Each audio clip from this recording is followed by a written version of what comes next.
থাকতে শিখে বেরো। কি ডারে? ও ভাই, ও ভাই আপনি আইছেন?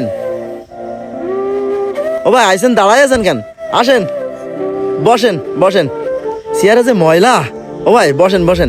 এই তোর বাড়ি আমি বসতে আসিনি, শালা ফকিন্নির বাচ্চা। খিদে টাকা খাইছাও, সে টাকাগুলো দেয়া লাগে না? টাকা দে আজকে আমার। ও ভাই এই মুহূর্তে আমি এতগুলো টাকা কোন জায়গাতে দেবো? আমি সে বিদেশ যেতে পারিনি, আমি সে দালালের খবর বলে সব টাকা মায়ের খাইছি ভাই। এই তুই বিদেশ যায় মায়ের খাইছিস না কনে যায় মায়ের খাইছিস? তোর ওই কথাগুলো আমি শুনতে আসিনি। আজকে আমার টাকা ফেলাবি তুই আমার। ও ভাই আপনি কিছুক্ষণ বসেন, আমি দেখতেছি। যা দেখবে, আমি বসলাম। আজকে টাকা না নিয়ে কিন্তু আমি যাবো না বলো। কি ভুল কাজে করলাম, এখন 1 লাখে 2 লাখ টাকা কোনতে দেবো আমি? আবহাওয়া খুবই খারাপ। সবজি তো ভালো হয়েছে, জাহাঙ্গীর কিছু টাকা চাইলো, ওর টাকা কয়টা আজকে আমার পৌঁছে দিতে হবে। ভাই ভাই তুমি আমারে বাঁচাও। রে রানা, তোর কি হয়েছে?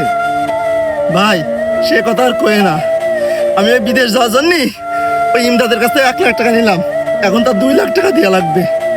এখন আমি কিভাবে দেবো? এই টাকাটা আমার কাছে নেই ভাই, তুমি জানতো ওকে টাকাটা আমার ম্যানেজ করে দাও ভাই। এই রানা, তুই ইমদাদ সুদ খাই জানিস না? তুই ওর কাছ থেকে টাকা নিচ্ছিস কেন? আর এতগুলো টাকা আমি এখন কোনতে দেবো? আমার কাছে কোনো টাকা মাকা নেই।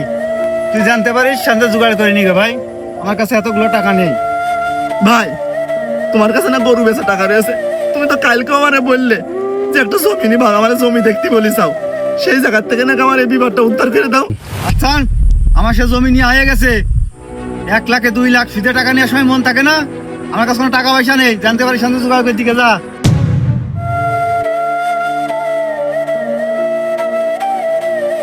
ও কাকা কাকা, বাড়ি গেলাম, বাড়ি পেলাম না। কেন বাবা, কি হয়েছে? কেন আব্বা আপনার টাকার কথা বলিল না 1.5 লাখ? ও হ্যাঁ, মানে এখন তো বৃষ্টি এসে গেছে, তুমি বাসায় চলে যাও, আমি টাকাটা পৌঁছে দিচ্ছি, ঠিক আছে? আচ্ছা, আমার সে জমি নিয়ে আয়ে গেছে। কেন আব্বা আপনার টাকার কথা বলিল না 1.5 লাখ?